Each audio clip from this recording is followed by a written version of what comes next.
How dire is the bad debts problem in Indian banks? In recent months, the news report about India's bad debts problem have been appearing almost on a daily basis. With the ballooning NPA or non-performing asset, the term used to refer to debts owed to banks going sour, the central government is grappling with the problem of these liabilities on the balance sheet of the Indian banks.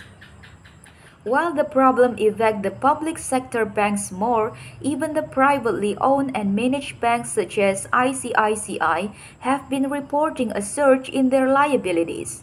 Indeed, the problem of bad debts in India is so dire that some experts are predicting a liquidity and recessionary crisis soon for the Indian banking sector unless it cleans up its act. Through the problem of bad debts accruing on the balance sheet is due to cumulative build-up loans going bad taken over the years and especially during the boom years of the last decade. It needs to be mentioned that this continued into the present government's tenure and hence political partisanship should be avoided. This means that there must be a collective political will to solve the problem rather than to point fingers which doesn't serve the purpose. Crony capitalism and dubious loans. Having said that, it also needs to be mentioned that the aspect of crony capitalism that is responsible for much of the bad debts problems. For instance, it is common among lenders including the private sector to give in the demands of the politician and grant loans to dubious borrowers often with poor credit history. On the other hand, there is also a nexus between the bankers and the borrowers along with clear indication that lenders very well know in advance that the loans would not be repaid.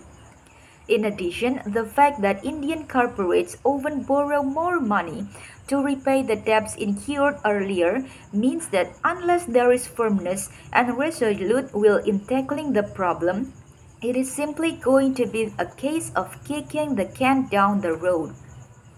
What the RBI is doing to address the problem? Indeed, until the RBI or the Reserve Bank of India cracking down hard in recent months, there has been precious little action from the regulators through the previous RBI governor did flag concern about bad debts. These measures that were mooted in the latter's tenure included fair accounting, wherein bad debts and NPA are not classified as such and instead reported in a transparent manner. This is the reason why suddenly there is so much activity and hectic consultation between the government, the regulator, and the lenders as the new provisioning norms have resulted in the NPA touching nearly 20% of the total asset held by the PSU, public sector undertaking banks. This is a very dire situation with implication for the broader economy since once bad debt touched this percentage.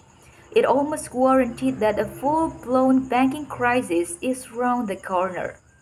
For some perspective, it is important to note that the European sovereign debt crisis and the American financial crisis of 2008 till 2010 were triggered when the levels of bad debts were much lower.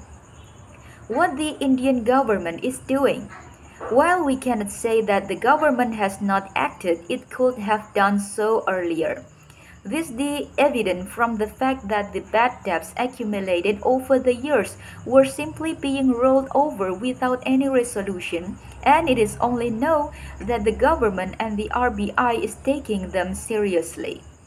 On the other hand, the passage of the bankruptcy and insolvency bill means that there is some movement to tackle the problem wherein defaulters' assets are taken over by the lenders and auctioned to other firms so that some of the monies are recovered.